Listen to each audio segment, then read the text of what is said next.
Good morning students. पिछली exercise में हमने 13.3 कंप्लीट कर ली थी। 13.3 चैप्टर 13 पृष्ठीय क्षेत्रफल आयतन। आज हम आपको 13.4 की ओर चलते हैं। ठीक है, क्वेश्चंस को बुक्स में आप ध्यान से पढ़ेंगे और यहाँ पे मैं क्वेश्चन स्टार्ट करता हूँ फर्स्ट। अब यहाँ पे हम पढ़ेंगे छिन्नक के लिए। छिन्नक की मैंने कंडीशन आपको कुछ फॉर्मूले पढ़ाए थे, दोबारा से पढ़ा देता हूँ एक बार और।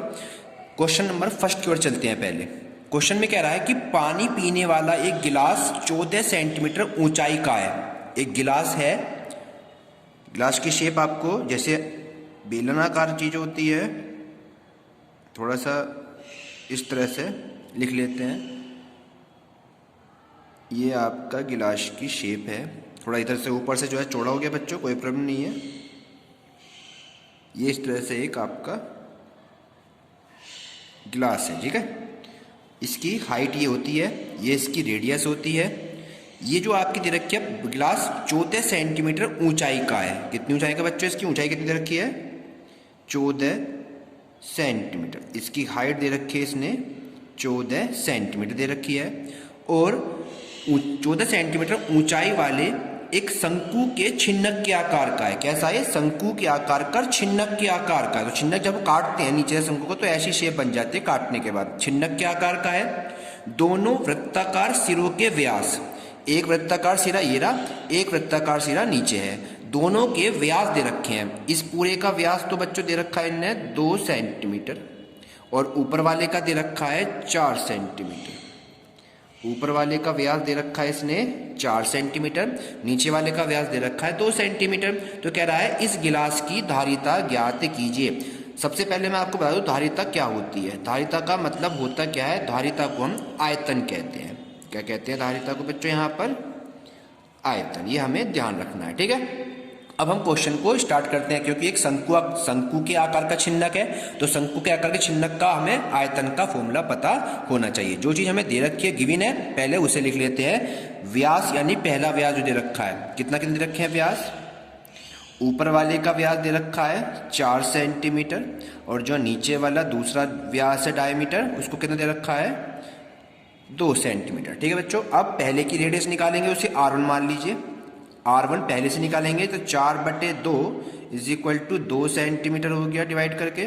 फिर दूसरे से R2 ज्ञात करेंगे, दूसरा है 2/2। 2/2 कितना हो गया बच्चों? 1 सेंटीमीटर। दोनों की रेडियस हमें ज्ञात हो गई। अब हम क्या निकालेंगे? जो शंकु आकार ये छिन्नक बना हुआ है इसका आयतन निकालेंगे। तो लिखेंगे शंकु के छिन्नक के आकार का आयतन।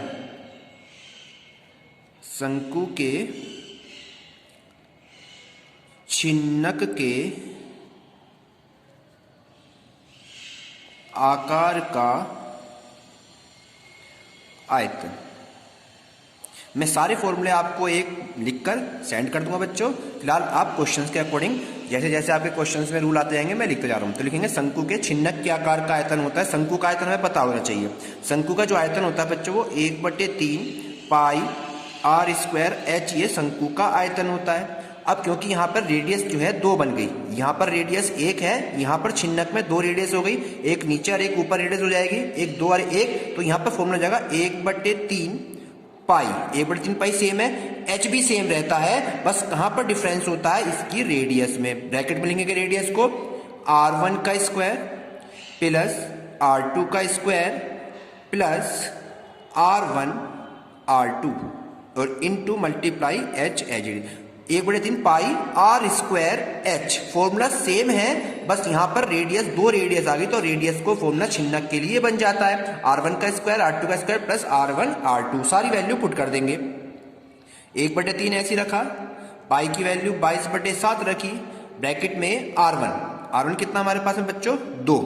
R1 है 2 का स्क्वायर लिख लिया यहाँ पे 4, R2 क्या है? 1 का स्क्वायर 1 और यहाँ पे 2 × 1 करेंगे तो कितना होगा बच्चों? 2 एकम 2 और इंटू h कितना दे रखा है? 14 सेंटीमीटर। हाइट हमारे पास कितनी है बच्चों? यहाँ पर 14 सेंटीमीटर है। ओके, अब सोल्व करते हैं इसको। कैसे सोल्व करें? मल्टीप्लाई में कैसे करते हैं? 7 2 जा 14 हो गया। यहाँ पे 1/3 as it is, 22 as it is, multiply सबको प्लस कर दो, 4 और 1 5 और 2 7 और ये मल्टीप्लाई में 2 एज इट इज है। ओके स्टूडेंट, अब थोड़ा सोल्व करेंगे कैसे? सबकी ऊपर की मल्टीप्लाई और अपॉन में 3 एज इट इज, यानी कितना 22 दूनी 44 और 44 सत्ते करेंगे तो 308 और अपॉन में डिवाइड में क्या बच रहा है बच्चों 3 बच रहा है। घन सेंटीमीटर, क्योंकि आयतन जो होता है घन में होता है, सेंटीमीटर इसकी यूनिट होगी, तो घन सेंटीमीटर ये आपका आंसर बनकर रेडी हो जाता है। तो ये क्या बन गई बच्चों आपकी गिलास की धारिता, इसे हम क्या कहते हैं धारिता, आयतन को ही गिलास की क्या बन गई है धारिता।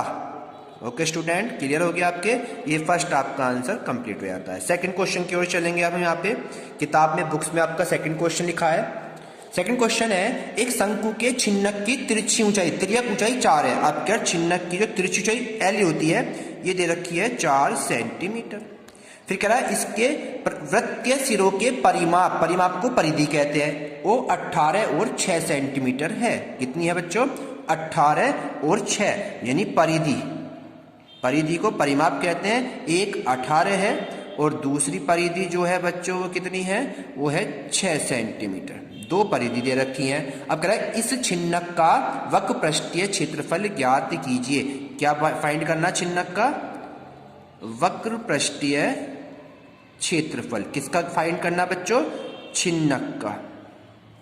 छिन्नक का, छिन्नक कैसा है शंकुआकार, छिन्नक कैसा है शंकु के आकार का। वक्र पृष्ठ क्षेत्रफल क्या होगा अभी मैं फॉर्मूला भी लिख के दिखा रहा हूं। तो सबसे पहले जो आपकी परिधि दी हुई है इन परिधि से क्या फाइंड करना है बच्चों, यहाँ पर क्या फाइंड करेंगे आर फाइंड करेंगे। नहीं तो 2 तरीके से ये सवाल आपका सोल्व हो सकता है। कैसे, क्योंकि हम जब इसका छिन्नक का वक्र पृष्ठ लिखते हैं तो वक्र पृष्ठ हमें याद होना चाहिए। छिन्नक का लिख लेता हूं मैं यहाँ पे पहले, छिन्नक का वक्र पृष्ठीय क्षेत्रफल, वक्र पृष्ठीय क्षेत्रफल क्या होता है छिन्नक का वक्र पृष्ठीय क्षेत्रफल बच्चों। यहाँ पे हमने शंकु का वक्र पृष्ठ पता है, शंकु का वक्र पृष्ठ होता है पाई आर एल। क्या होता है बच्चों शंकु का वक्र पृष्ठ, शंकु का लिख देता हूं मैं यहाँ पे, इसी से सारे बनते हैं जो पहले फॉर्मूले हैं। शंकु का वक्र पृष्ठ होता है बच्चों कितना पाई आर एल, ये तो शंकु का होता है ठीक है। लेकिन हमें किसका निकालना है छिन्नक का, छिन्नक मतलब शंकुआकार छिन्नक का। तो इसका क्या बनेगा pi as it is R, R यहाँ पर 2 आर बनेगी अब ठीक है, 2 आर है छिन्नक के लिए, एक परिधि ये है एक परिधि है, तो आर को यहां लिखेंगे R1 प्लस R2 ठीक है इंटू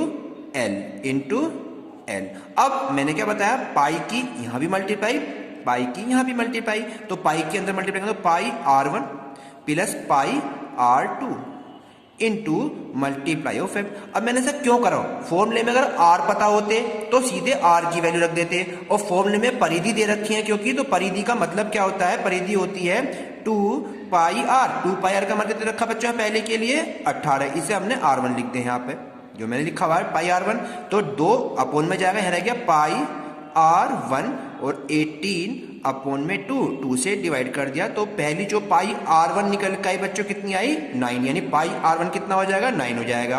अब दूसरे पाई जाते हैं 2 पाई R2, वो कितनी दे रखी है आपकी 6 दे रखी है, फिर 2 इसके डिवाइड में जाएगा 2 3 जा 6, तो ये हो गया पाई R2 की वैल्यू कितनी होगी बच्चों यहाँ पर 3 निकल के आ गई, इसलिए मैंने इनको एज इट इज रहने दिया। और R1 और R2 पता होते तो इसके अंदर रख देते फॉर्मूले में।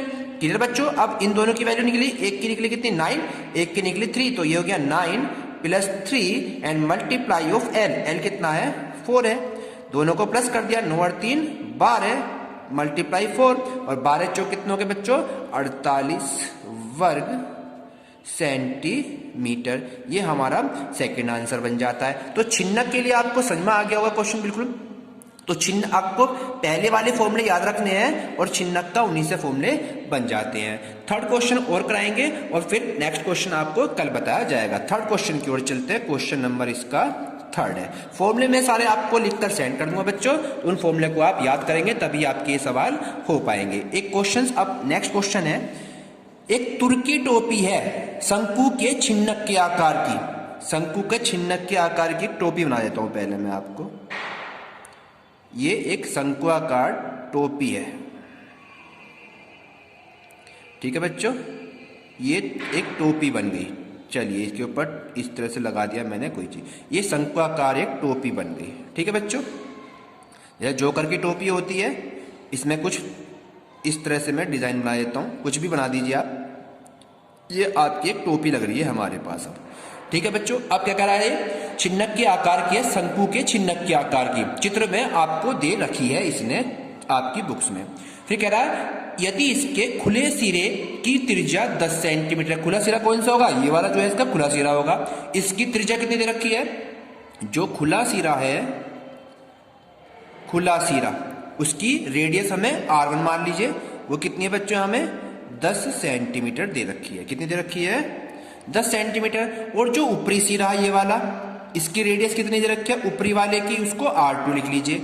R2 कितनी दे रखी है बच्चों, हमें 4 सेंटीमीटर गिवन है, ये 4 हो गई। अब वो क्या कह रहा है, और टोपी की तिरछी ऊंचाई 15 है, यानी कि L कितना दे दिया बच्चों हमें इसने, L दे दिया 15 सेंटीमीटर, यानी कि जो तिरछी ऊंचाई होती है ये वाली, ये 15 सेंटीमीटर दे रखी है। अब वो क्या कह रहा है, इसके बनाने में प्रयुक्त पदार्थ का क्षेत्रफल बताइए, यानी जो टोपी बनी है इसको बनाने में प्रयुक्त क्षेत्रफल बताइए कितना हुआ। तो क्षेत्रफल निकालने का तरीका क्या है, वो मैं यानी कपड़ा, जो कपड़ा लगा हुआ है कुल कपड़ा, वो निकालना है कितना लगा हुआ है। सबसे पहले क्या ज्ञात करेंगे वो बता देता हूँ। जो आपकी टोपी है छिन्नक, यानी उसका वर्ग प्रश्न निकालेंगे। तो अभी मैंने लिखा था टोपी यानी छिन्नक, लिख देते हैं, टोपी लिख लीजिए या छिन्नक लिख लीजिए इस तरह से। छिन्नक कैसा है, शंक्वाकार। टोपी छिन्नक का वक्र पृष्ठ, क्षेत्रफल की बात होती है वक्र पृष्ठ निकालते हैं। फॉर्मूला भी लिखवाया मैंने ऊपर, pi R1 plus R2 into L, R1 plus R2 into L. Pi की वैल्यू हम 22/7 रख देते हैं। R1 हमारा कितना निकाला बच्चों हमने, 10 प्लस 4 मल्टीप्लाई ऑफ 15, 22/7 ऐसी रखा, 10 और 4 14 हो गए और मल्टीप्लाई 15 हो गया। ठीक है बच्चों, 7 दूनी 14 हो गया, 15 दूनी 30 हो गया, 22 66, 660 आपका निकल के आया ये टोपी का वर्ग पृष्ठ, वर्ग सेंटीमीटर में। ठीक है बच्चों, पहली स्टेप समझ में आ गया आपके। अब नेक्स्ट स्टेप की ओर चलेंगे। अब नेक्स्ट है जो टोपी के जो बंद सिरे हैं उनका क्षेत्रफल निकालेंगे। टोपी का बंद सिरा जो है उसका क्षेत्रफल, बंद सिरा मतलब वृत्त के आकार का है, तो टोपी का बंद सिरे का क्षेत्रफल निकालेंगे। लिखेंगे टोपी के बंद सिरे का क्षेत्रफल, बंद सिरे का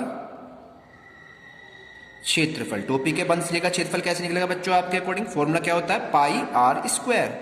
ये एज इट इज है क्योंकि ये छिन्नक नहीं है। पाई स्क्वायर में पाई की वैल्यू रख देंगे यहाँ पे 22/7, और इसकी R2 जो दे रखी है यहाँ पर R2 है, ये R2 है यहाँ पर। R2 कितनी है 4, तो 4 का स्क्वायर कितना हो गया यहाँ पर 16, और 22 की 16 मल्टीप्लाई करेंगे, 22 की 16 मल्टीप्लाई अपॉन में 7 ऐसी लिख देना। अभी 16 दूनी 32 और 16 दूनी 32 और 3 35, 352/7। अभी इसको अपॉन में ही रहने दीजिए, वर्ग सेंटीमीटर। ये टोपी के जो बंद सिरा है उसका निकल गया।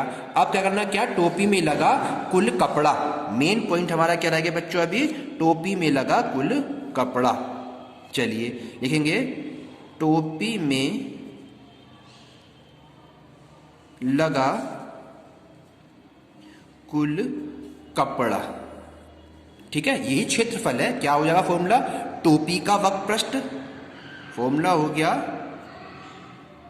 टोपी का वक्र पृष्ठ प्लस बंद सिरे का क्षेत्रफल, बंद सिरे का क्षेत्रफल। तो टोपी का कितना निकाला वक्र पृष्ठ हमने बच्चों, 352। टोपी का कितना था 660, जो टोपी थी उसका था 660, और जो बंद वाला है उसका निकाला 352/7 निकाला। कितना निकाला 352/7। अब इसे सोल्व कैसे करते हैं, 7 की इधर मल्टीप्लाई ऐसे तो करते थे हम, यहाँ पे 7 की इधर मल्टीप्लाई कर दो, या इसे सही ट्रिक में क्या लिखेंगे, सही बटे में लिख लो। सही बटे में यानी कि 352/7 को सही बटे में लिखेंगे। तो इसको लिखने का तरीका क्या, 7 से डिवाइड करते हैं तो निकल के आता है 50 सही 7/2। आंसर जो है बच्चों यहाँ पे बटे में, सही बटे में दे रखा है, तो हमने इसे 50 सही 7/2 लिख लिया। अब 352/7 लिख दिया, 50 सही 7/2 क्या लिख दिया हमने, 50 सही। आप यहाँ भी कर सकते हैं, 7 ही गुणा करो, इसमें प्लस करो, बटे में 7, यहाँ भी आंसर छोड़ सकते हैं, लेकिन वहाँ आंसर सही बटे में लिखा हुआ है उत्तर में। तो हम क्या लिखेंगे, इसे 660 एज इट इज लिखा हमने, 352 क्या लिखा, 50 सही 7/2 लिखा। 300 52/7 को क्या लिखा, 50 सही 7/2 लिखा। अब कैसे प्लस करेंगे, 660 में 50 तो प्लस कर दो और सही बटे को 7/2 को ऐसे लिख दो। तो 660 + 50 710 सही 7/2 हमारा इतने वर्ग सेंटीमीटर क्या हो गया बच्चों, आंसर बन जाता है। इस तरीके से आपके 3 क्वेश्चन कंप्लीटली मैंने करा दिए हैं। कल मैं आपको नेक्स्ट क्वेश्चन कराऊंगा, इसको अपनी एक्सरसाइज को कंप्लीट कर लिए। ठीक है, थैंक यू।